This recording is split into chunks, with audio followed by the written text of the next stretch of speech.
बजरंगाच्या छातीत प्रभू श्रीराम दिसतात, तशी माझी छाती फाडली तर तुम्हाला शरद पवार साहेबच दिसतील। शरद पवार यांची नव्या वर्षात भेट घेणार आणि त्यांच्या समोर जाऊन लोटांगण घालून पाया पडणार, हे वक्तव्य केलंय अजित पवार गटाचे आमदार आणि मंत्री नरहरी झिरवळ यांनी। पण या वक्तव्यामुळे जास्त आश्चर्य वाटायचं कारण नाही, कारण विधानसभेचा निकाल लागल्यापासून दोन्ही राष्ट्रवादीकडचे नेते हे सातत्यानं अशी वक्तव्य करताना हिंट देत आहेत। यामुळे असा प्रश्न उपस्थित होतोय, तो म्हणजे काका पुतणे एकत्र येऊ शकतात का? आणि इतकं सगळं होऊनही हे दोघे एकत्र येण्याची शक्यता किती आहे? आणि याबद्दलची सतत वक्तव्य करून वातावरण निर्माण करण्याचा प्रयत्न केला जातोय का?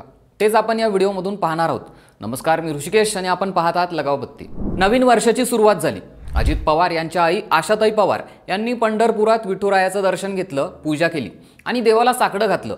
पवार कुटुंबातील सर्व वाद मिटून पवार कुटुंब गुण्या गोविंदानं नांदू दे, अजित पवार शरद पवार हे एकत्र येऊ दे आणि पांडुरंग आपले गाराने नक्की ऐकणार, अशी आशा सुद्धा त्यांनी व्यक्त केली।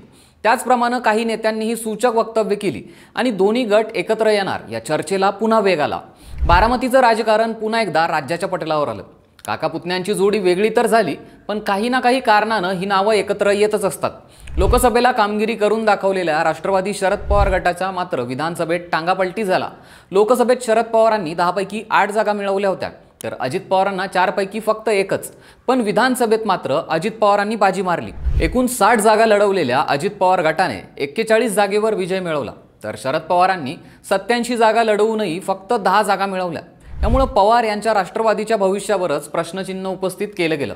या पराभवानंतर शरद पवार गटाचे नेते अस्वस्थ दिसले, पण त्यानंतर सातत्यानं दोन्ही गटाचे नेते एकमेकांबद्दल मवाळ भूमिका घेताना दिसून आले।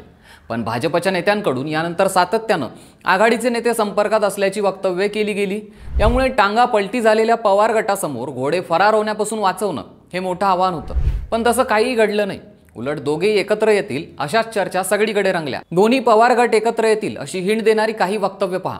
रोहित पवारांच्या आई सुनंदा पवार म्हणाल्या होत्या, मूठ घट्ट असेल तर त्याची ताकद राहते, आपण विखुरलेलो राहू तर ती ताकद कमी होते, पण कुणी कुणासोबत जायला हवं हा निर्णय त्या दोघांनी घ्यायला हवा, असं त्या बोलल्या होत्या।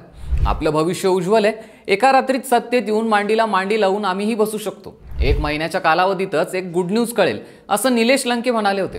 तसंच निकाल लागल्यावर अजित पवार गटातील अनेक नेत्यांची शरद पवारांवरील निष्ठा जागी झाली होती। या सर्वांवर कळस काय, तर 12 डिसेंबरला शरद पवार यांच्या वाढदिवसाच्या दिवशी स्वतः अजित पवार यांनी त्यांची भेट घेतली होती। ही भेट महत्त्वाची मानली गेली, कारण फुटीनंतर दोन्ही काका पुतण्यांमधली ही पहिली भेट होती। यानंतर दोघेही एकत्र येण्याच्या चर्चेला वेग आला, पण काही हालचाली घडल्या नाही।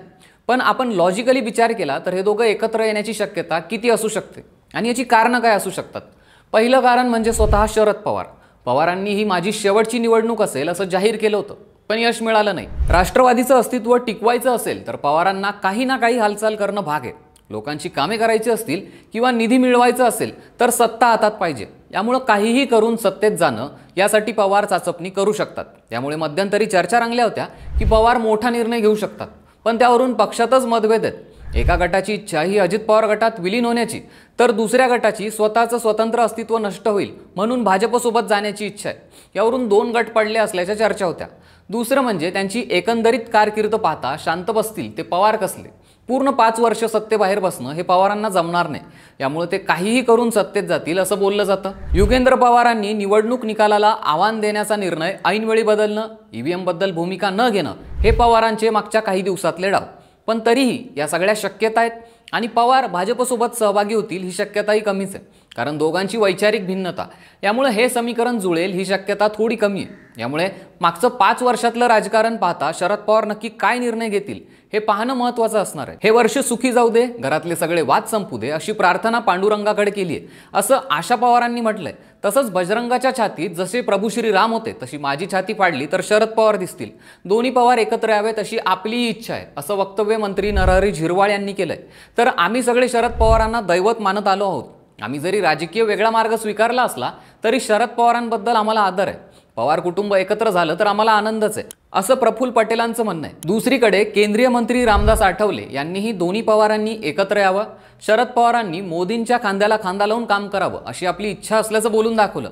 पण तुर्तास पवार कुटुंबियांची आणि नेत्यांची ही वक्तव्य पाहून सध्या तरी दोन्ही पक्ष एकत्रित येण्यासाठी वातावरण निर्मिती सुरू असल्याचा प्रयत्न होताना दिसतोय। यामुळे दोन्ही पवार एकत्र येणार या चर्चेला अजून वेग आलाय। शरद पवार यांनी 8 आणि 9 जानेवारीला मुंबईत पक्षाची पुढील दिशा ठरवण्यासाठी बैठक बोलावली आहे। या बैठकीत शरद पवार काय निर्णय घेतात याकडे आता सगळ्या राज्याचं लक्ष असणार आहे. महायुतीमध्ये शरद पवार सहभागी होतील का?